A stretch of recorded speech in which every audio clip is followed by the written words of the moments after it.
บทเนาะก่อนเพื่อนจะวางเพลิงเพื่อนจะแต่งผ้าเข้าให้ผู้เสียชีวิตนั้นได้กินก่อนเนาะเฮ้ยไอ้วันก็บอกว่าใส่กับต้นหน้า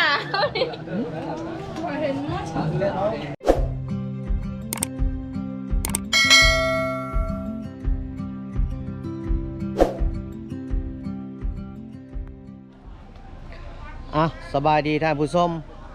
ถือว่ามื้อนี้เราจะมาเก็บภาพบรรยากาศในงานโปร่งศพสงสการของคนลาวชาวพุทธเนาะอยู่ที่สปป.ลาวบ้านนาธานเมืองมหาไซแขวงขมวนก็ถือว่าฮีตของประเพณีของบ้านเพื่อนนี่มันจะเป็นแนวใดก็ถือว่าให้ท่านผู้ชมเบิ่งไปนำกันว่าฮีตของประเพณีบ้านเพื่อนสิเฮ็ดแบบใดเนาะในการไปโปร่งศพสงสการถือว่าตอนนี้เพื่อนกำลังจะเคลื่อนย้ายศพลงจากเฮือนไปสู่ปราสาทคือว่าเฮาก็มาเก็บภาพบรรยากาศให้พี่ให้น้องหรือว่าให้ท่านผู้ชมได้เบิ่งได้ชมเนาะในวิถีชีวิตเขตชนบทอันนี้ก็แม่นเฮือนของผู้เสียชีวิตเนาะคืออ้ายบัวลาวันนาเขียน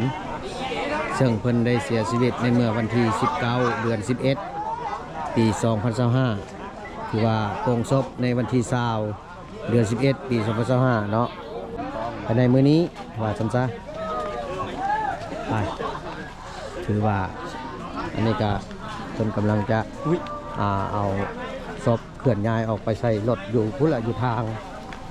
เราก็จะไปเก็บภาพบรรยากาศให้พี่ให้น้องเบิ่งอยู่ทางทางเพิ่นจะใส่รถไปสิฮอดอยู่บนปราสาทมื้อนี้เพราะว่าเฉพาะรถเนาะสิฮอดปราสาทอยู่บ่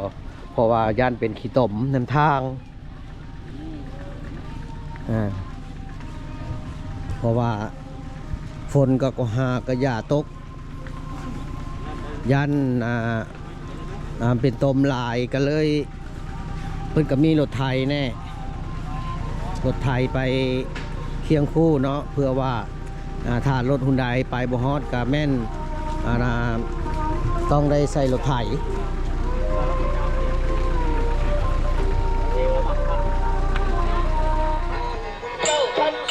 ถือว่าอันนี้ก็ถือว่ารถงานศพเนาะแต่ว่าผู้เสียชีวิตนั้นเป็นเพิ่นหมักลำถือว่าหมักหมอลำทั้งเพิ่นก็ได้จัดลำให้นี่เพิ่นก็เลยจัดเสียงลำให้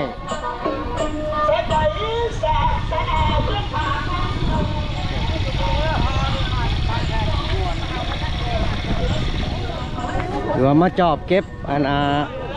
ข้าวตอกดอกไม้ที่ว่าเพิ่นหว่านไปนำทางหรือว่าผู้บางคนก็เสี่ยงโชค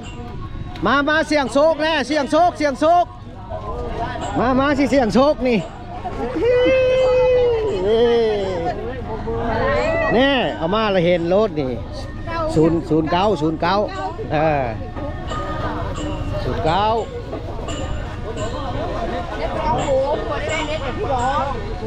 เพิ่นลำไปสุดทางเพราะว่าเพิ่นผู้เสียชีวิตนะเพิ่นมักลำเวลายังเอามันอยู่กับหลายคนมันยกหลายเดี๋ยวถูกประมาณแสนมันยิ่งชาติเงิ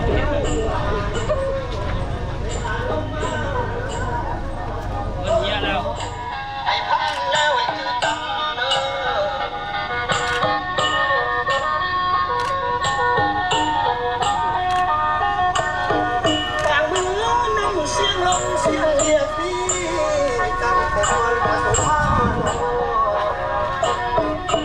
หรือว่าเลาะป่าเลาะดง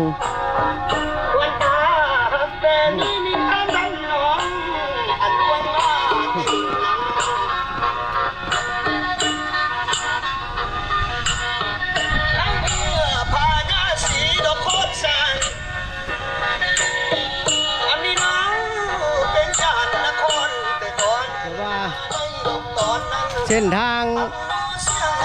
มามื้อนี้ก็ถือว่าปกตินี่มีแต่ขี้ตมได้พี่น้องเลย ม แต่ว่ามื้อนี้บ่มีตมสบายแน่ มันใจขอให้บุญพระนาเจ้าไปคำรักษาในหอนลำเสียลงไว้วันใจไว้สะท้อนฟังลำในโอนและน้องยังพังเรื่องที่น้อง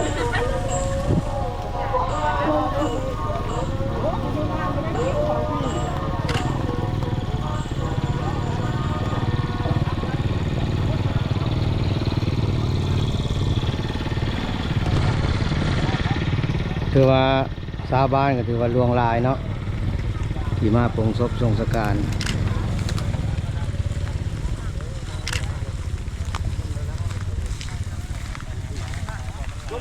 ถือว่าตอนนี้ก็ได้มาฮอตที่ภาษาเรียบร้อย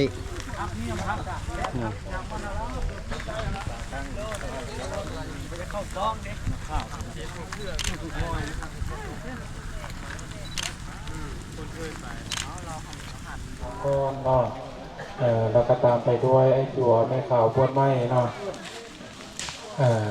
ทายแล้วก็ให้กลับนิมนต์กลับคืนมานั่งประจำที่ก็เนาะแล้วให้แขกคนวางแล้วจะคอยทายมูทายหอยตามหลังเนาะเอานิมนต์ไอ้จั่วแม่ขาวเด้อเนาะเข้าไปวางดอกไม้ทูบเทียนเนาะแล้วก็ต่อไปนี้เนาะแล้วก็ขออนุญาตเนี่ยเชิญเนาะทางการจัดตั้งขนำพักบ้านนาทานของพวกเขาเนาะแล้วก็ตามไปด้วยญาติพี่น้องน้องไอ้น้องลูกหลานเนาะแล้วก็ตามไปด้วยเพื่อนสนิทมิตรหายเนาะของทางเจ้าภาพเท่านั้นเนาะ ที่ได้มาร่วมพิธีในวันนี้เนาะแล้วก็ตามไปด้วยแขกที่อยู่ข้างใจเลือดไหลเนาะที่รักแท้เนาะของทางเจ้าภาพเท่านั้นเนาะที่ได้มาร่วมพิธีในวันนี้เนาะกันสันก็ขออนุญาตเรียนเชิญเนาะเข้ามาวางดอกไม้ทูบเทียนได้เลยเนาะเพื่อไว้อะไรเนาะถึงดวงจิตดวงวิญญาณเนาะของพ่อเฒ่าบัวลาเนาะเราจะได้ซุ่มดวงจิตดวงวิญญาณของพ่อเฒ่าบัวลานั้นเนาะไปสู่ภาคภูมิที่ดีเนาะและขึ้นสวรรค์สันฟ้าเมื่อเราเนาะบัดนี้เอาของไปเด้อเนาะ เราก็ได้มาวางเพลิง เนาะในเมื่อเข้าไปวางดอกไม้ทูบเทียนแล้วเนาะต่อไปนี้เนาะข้าพเจ้าเนาะสุขสะครเนาะในนามหน่วยงานบริการโรงร้องเนาะก็ขออนุญาตเนาะตามหน้าให้กับทางเจ้าภาพเพิ่นเลยเนาะก็ขอนอบน้อมเนาะแล้วก็ขอแสดงขออกขอบใจเนาะนักแขกทุกท่านเนาะที่ได้เป็นเกียรติเนาะที่ได้เสียสละเวลามีค่านี้เนาะที่ได้มาทรงล่างทรงสการเนาะของพ่อเฒ่าโบราณเนาะผู้ที่ได้ล่วงลับหรือว่าผู้ที่ได้ถึงแก่มรณกรรมไปแล้วนั้นเนาะและขอพรใส่ให้พรเนาะนักแขกทุกท่านเนาะขอทุกท่านนั้นเนาะจงมีแต่ความสุขความเจริญเนาะสุขกายสบายใจคนยืนบุญสุขสุขคนเลยเด้อเนาะบัดนี้เอาเนาะและทางเจ้าฟ้าเพิ่นและทางการจัดตั้งเพิ่นเด้เนาะมีอย่างที่จะประชาสัมพันธ์เพิ่มเติมอีกบ่เนาะเอาทั้งสั้นก็ไอ้จั่วแม่ข่าวคนไม่เนาะอยากได้หูใกล้หอยเนาะเจ้าภาพญาติพี่น้องเนาะอยากได้ไว้เป็นที่ระลึกหรือว่ายามพี่น้องเราไว้ให้เบิ่งเนาะ เอา1 2 3มีอีกตะคนเข้า1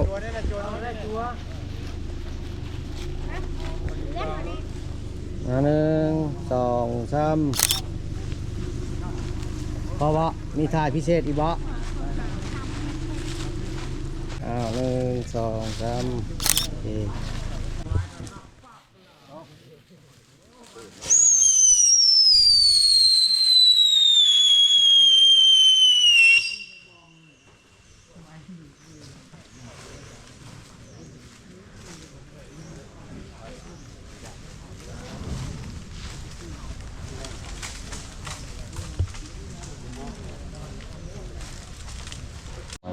เอาหลังจากมาจากพี่ประสาแล้วก็ได้มาพดน้ำหอมเหตุของประเพณีของคนลาวซาพุทธอะไรแบบนี้มันบ่ได้หดน้ำหอมอยู่พุ่นอีกเนาะแล้วก็อยู่นี่อีกก็หด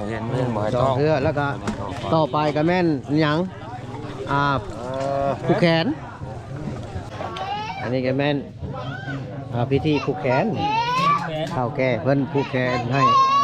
แต่ดูดีมีแห้ง ลูกหลานนั่นแหละ และยังจะถามเบิ่งอีกว่า ส่งสการ มักเพชรกับเกลือนี่เด้มีความหมายในใด อ้าวมันเผ็ดมันเค็มเลยค่ะ โอ้ กินมันเผ็ดมันเค็มมันก็ดีเลยว่ามันเผ็ดมันเค็มของแท้เลยจ้ะ โอ้ เผ็ดเค็มไปเดี๋ยวว่าเลย โอ้ อ้าว โอ้ อืม แบบนี้เนาะความหมายมันเนาะที่ว่ามักเพชรกับเกลือมานี่ ของแท้เป็นว่าของจริงของแท้ละเบ้อเผ็ดเค็มนี่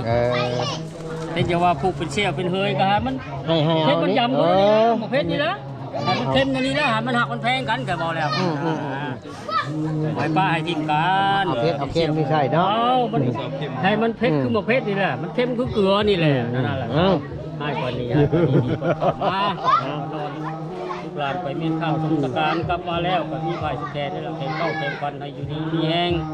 ความเจ็บบ่ได้ความไข่บ่มีสุขกายสบายใจนี่แต่ร่ำแต่รวยนี่เด้อมันอยู่ เพชรเค็มเพชรเค็ม เค็ม เค็ เค็ม ม อ่ะมันเค็มแบบนี้แหละคือเกลือนี่แหละ หลังจากผูกแขนแล้ว หลังจากผูกแขนแล้วนี่เพิ่นจะแม่ครัวเพิ่นจะเตรียมการไว้ทางเฮือนครัวพี่เพื่อสำหรับย่อข้าวบนไม่หยังเพิ่นเฮ็ดหยังนี่ต้มหยัง กรณีต้องขอสลม ต้มกรณี บ่อันไม่ยังว่ะใส่ไก่ ต้มกรณีใส่หยัง ใส่ไก่รถที่ตะกี้ ใส่งัวอ้าว เฮ็ดหยังอะนะ ผู้ เฮ็ดห ยา ยั ย งอะนะ ซ่อมผู้ยายบ่วงผู้นี้รอโอ้เป็นแผนกเนาะ แผนกจับถ้วย ผู้นั้นเป็นผู้ตักผู้ถือว่าถ้วยเอาออกทั้งพี่แล้วผู้ยายเอามาทั้งพี่มัดหมูนี้ใส่บ่วงเอาลองบักเพชรมาทั้งพี่มีผู้ตักบักเพชรอยู่บ่ก็เดียวว่าเอาแผนกบักเพชรอันนี้นี่ชื่อใส่ลายหยุด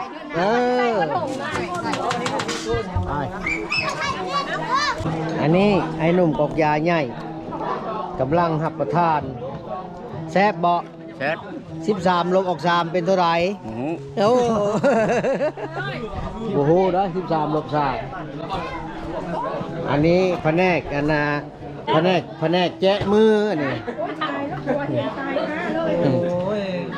แผนกแจ๊ะมือ